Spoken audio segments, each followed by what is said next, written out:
आज का हमारा टॉपिक है प्रोसेस ऑफ चार्जिंग। इसी बॉडी को चार्ज कैसे करते हैं, तो तीन मेथड करते हैं इसके। देखो पहला charging by conduction, charging by induction और charging by friction.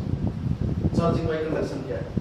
To charge a body by contact with another body. एक बॉडी को चार्ज करना है दूसरी के कांटेक्ट में लाकर, मतलब दूसरी बॉडी से टच करके। एक बॉडी को चार्ज करना है दूसरी बॉडी से टच करके। जैसे भाई मोबाइल को चार्ज किया जाता है चार्जर के द्वारा, तो चार्जर की वो टिप लगानी पड़ती है मोबाइल के अंदर, तब जाकर के चार्ज होगा।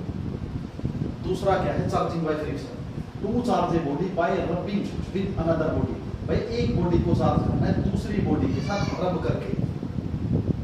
जैसे भाई हमने लिया स्केल और ये हमारा सिर, स्केल को जब सिर से ऐसे रब करेंगे तो क्या देखते हैं? हेड से स्केल के पास इलेक्ट्रॉन निकल करके जाते हैं। इलेक्ट्रॉन निकल करके जाएंगे तो एक ऐसा चार्ज होगा नेगेटिवली चार्ज हो जाएगा। अब देखो ये स्केल है ना जो नेगेटिवली चार्ज, अब इससे क्या उठा सकते हैं? पीस ऑफ पेपर करते हैं ना भाई, ऐसे अगर क्या उठाते हैं? Piece of paper. तो ये है चार्जिंग बाय फ्रिक्शन।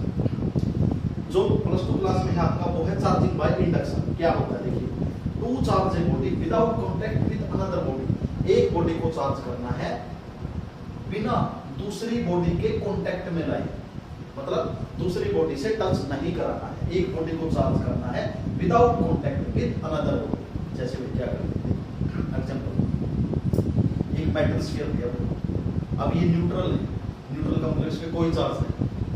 दूसरी बात, न्यूट्रल हम बोल सकते हैं जितना इसके पास पॉजिटिव चार्ज है उतना ही इसके पास नेगेटिव चार्ज है।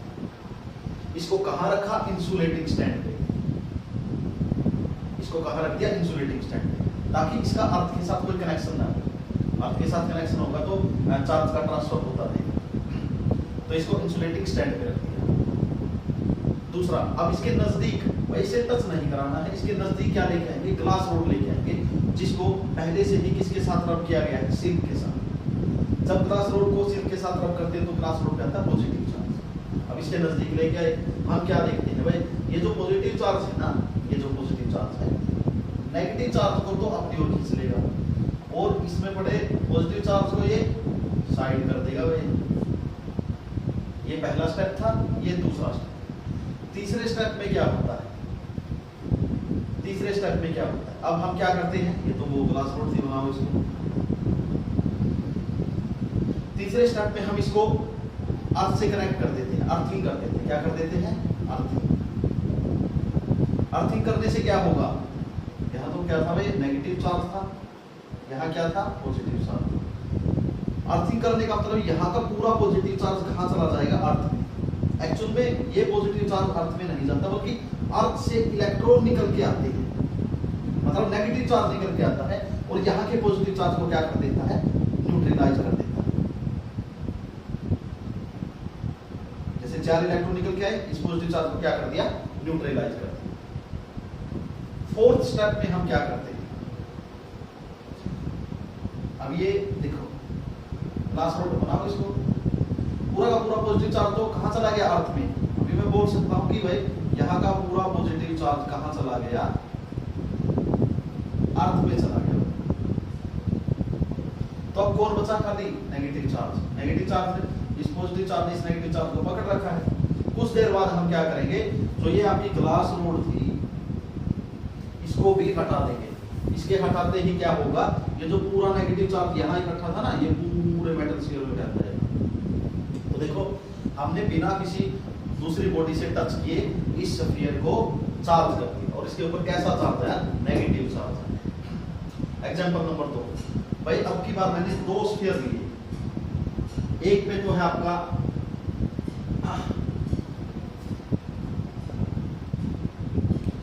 एक पे तो है आपका ये तो न्यूट्रल है, ये भी न्यूट्रल है।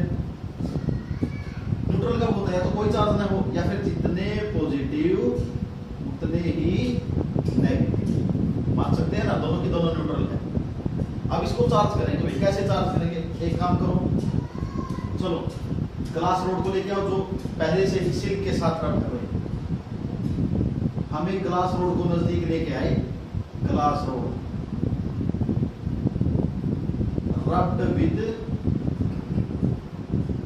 सिल्क, सिल्क के साथ रखना है। अब क्या होगा भाई, हमें पता है वही बात होगी, पूरा का पूरा नेगेटिव चार्ज इस ग्लास रोड के नजदीक इकट्ठा होगा, क्योंकि नेगेटिव को अट्रैक्ट करेगा, पॉजिटिव को क्या कर देगा, रिपेल कर देगा। अब क्या करेंगे भाई, अब सेकंड स्टेप ये था, थर्ड स्टेप में क्या करेंगे, इन दोनों स्फीयर को भाई, ये तो ऐसे की ऐसे रखो ग्लास रोड को, तो इन दोनों को अलग कर दो। अलग करते ही ये नेगेटिव चार्ज पकड़ रखा है इसने, इसके ऊपर खाली क्या है, अपना पॉजिटिव चार्ज। अलग करने के बाद चौथे स्टेप में क्या करोगे, इस जो ये ग्लास रोड थी ना, इसके ऊपर पॉजिटिव चार्ज था, इसको हटा दिया। इसको हटाते ही क्या होगा भाई, इसके ऊपर जो नेगेटिव चार्ज था वो तो इसमें फैल जाएगा, जो इसके ऊपर पॉजिटिव चार्ज था वो इस स्फीयर में फैल जाएगा। तो हमने देखो दोनों स्फीयर को चार्ज कर दिया बिना किसी तीसरे ऑब्जेक्ट के कांटेक्ट में लाए, केवल हम क्या लेके आए, इसके पास लेके आए, इससे टच नहीं कराया। और देखो इस स्फीयर को कैसा चार्ज मिला, नेगेटिव चार्ज, और इस स्फीयर को कैसा चार्ज मिला, पॉजिटिव चार्ज। Thank you.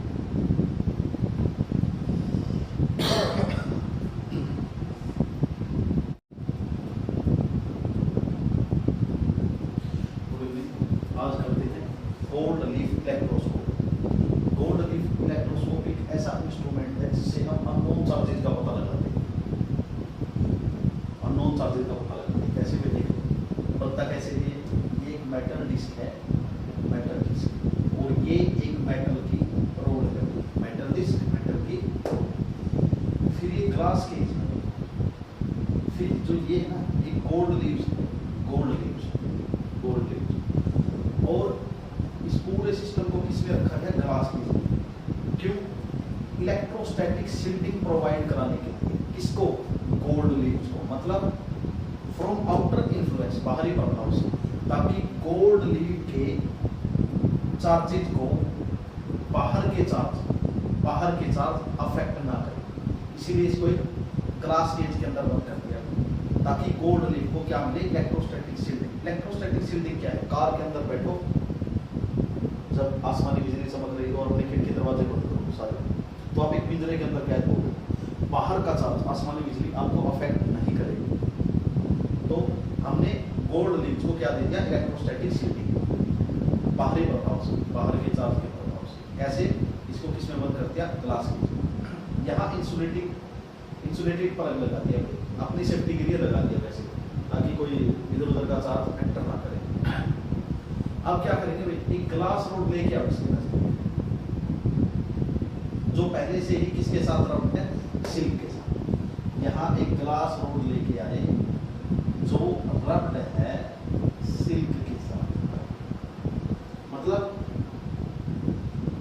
अभी इसके नजदीक लेके आए तो जाकर इस पे क्या चार्ज आएगा, पॉजिटिव। ये पॉजिटिव चार्ज कहाँ जाएगा, नीचे, और पूरे के अंदर ये क्या फैल जाएगा, पॉजिटिव चार्ज। ये थोड़ी सी डाइवर्स होगी, ये गोल्ड फॉइल है, पॉजिटिव पॉजिटिव रिपेल कर थोड़ी सी डाइवर्स होगी, ठीक है, पहला पॉजिटिव। अब इसको हटा देते हैं भाई, यहाँ से इसको हटा दिया। अब हमें इतना पता है कि इसके ऊपर, पूरे के ऊपर पॉजिटिव चार्ज है गोल्ड लीव पे। अब हमारा काम स्टार्ट होता है कि भाई ये ऐसा इंस्ट्रूमेंट है जिससे हम अननोन चार्जेस का पता लगाते हैं। तो हम कोई अननोन चार्ज लेके आए भाई, यहाँ हमें नहीं पता यहाँ पे क्या है, चलो हम मान लेते हैं यहाँ पॉजिटिव चार्ज है, तो क्या होगा भाई, और ज्यादा पॉजिटिव बढ़ेगा, और ज्यादा पॉजिटिव नीचे जाएगा, और ज्यादा पॉजिटिव जाएगा यहाँ, तो क्या होगा, ये और ज्यादा डाइवर्ज करेगी, ये गोल्ड लीव्स और ज्यादा डाइवर्ज करेगी। तो अगर अननोन चार्ज लेके आए और ये गोल्ड लीव डाइवर्ज करती है, और ज्यादा डाइवर्ज करती है, तो हमें पता लगेगा कि यहाँ पक्का हम क्या लेके आए हैं, पॉजिटिव चार्ज लेके आए हैं। अभी दूसरा, मान लो हम कोई ऐसा चार्ज लेके आए, कोई अननोन चार्ज से ले आए, मान लो हम नेगेटिव लेके आते हैं, नेगेटिव चार्ज लेके आए, तो यहाँ नेगेटिव चार्ज बढ़ेगा भाई, नीचे कौन जाएगा, नेगेटिव जाएगा, नेगेटिव जाएगा, नेगेटिव जाएगा। ये नेगेटिव पॉजिटिव अट्रैक्ट करेंगे, ये पॉजिटिव ये नेगेटिव अट्रैक्ट करेंगे। हम क्या देखेंगे कि इस बार गोल्ड फॉइल डाइवर्ज नहीं होगी, बल्कि कन्वर्ज करने की कोशिश करेगी, कन्वर्ज करने की कोशिश करेगी। तो हमें पता लगेगा कन्वर्ज कर रही है तो पक्का कोई अपोजिट चार्ज है, यहाँ क्या है पक्का नेगेटिव चार्ज। तो याद रखना भाई, जब अननोन चार्ज को मेटल डिस्क डी से टच किया जाता है, आसपास लेके आते हैं, अगर डाइवर्जेंस और ज्यादा बढ़ता है तो जो अननोन चार्ज है वो पक्का होगा पॉजिटिव चार्ज, और अगर डाइवर्जेंस डिक्रीज होता है, घटता है, तो वो चार्ज होगा पक्का negative charge. Next, difference between charge and mass. Charge और मास में क्या डिफरेंस है भाई? चार्ज तो हमारा पॉजिटिव भी हो सकता है, नेगेटिव भी, जीरो भी हो सकता है, लेकिन मास हमेशा पॉजिटिव रहता है, सभी को पता है। चार्ज कभी भी स्पीड पे डिपेंड नहीं करता, जबकि मास किस पे डिपेंड करता है? स्पीड पे डिपेंड करता है भाई। मास हमेशा इंक्रीज होता है किसके साथ? स्पीड के साथ। एक छोटी सी बात है,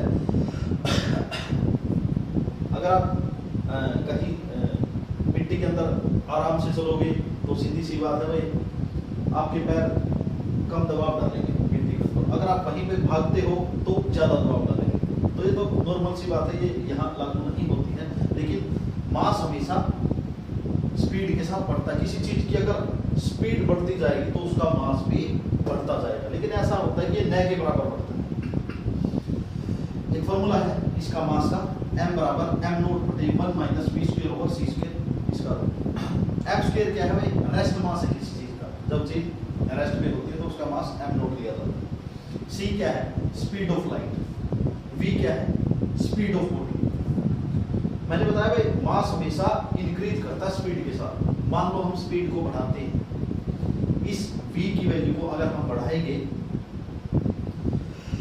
तो 1 minus v square over c square सारे टोटल, इसकी वैल्यू आएगी कम, इसकी वैल्यू आएगी कम, कम वैल्यू आएगी। अब m0 जितना भी है उसको कम से डिवाइड करेंगे तो क्या आएगा? ज्यादा। मतलब सीधी सी बात है, अगर वेलोसिटी बढ़ेगी तो इस m की वैल्यू ज्यादा आएगी। अगर हम वैल्यू रखते हैं v की कम, v की वैल्यू कम रखोगे तो 1 minus v square over c square सारा करो, इसकी वैल्यू आएगी ज्यादा, और समथिंग ओवर ज्यादा करोगे तो पक्का m की वैल्यू क्या आएगी? कम। तो याद रखना, वेलोसिटी बढ़ती है तो मास भी बढ़ता है, और वेलोसिटी घटती है तो मास भी घटता है। अगर आप रख के देखना चाहें तो c को मान लेना आप 10, v को मान लेना 4 और एक v को मान लेना 5, यहां से आपको अंदाजा आएगा।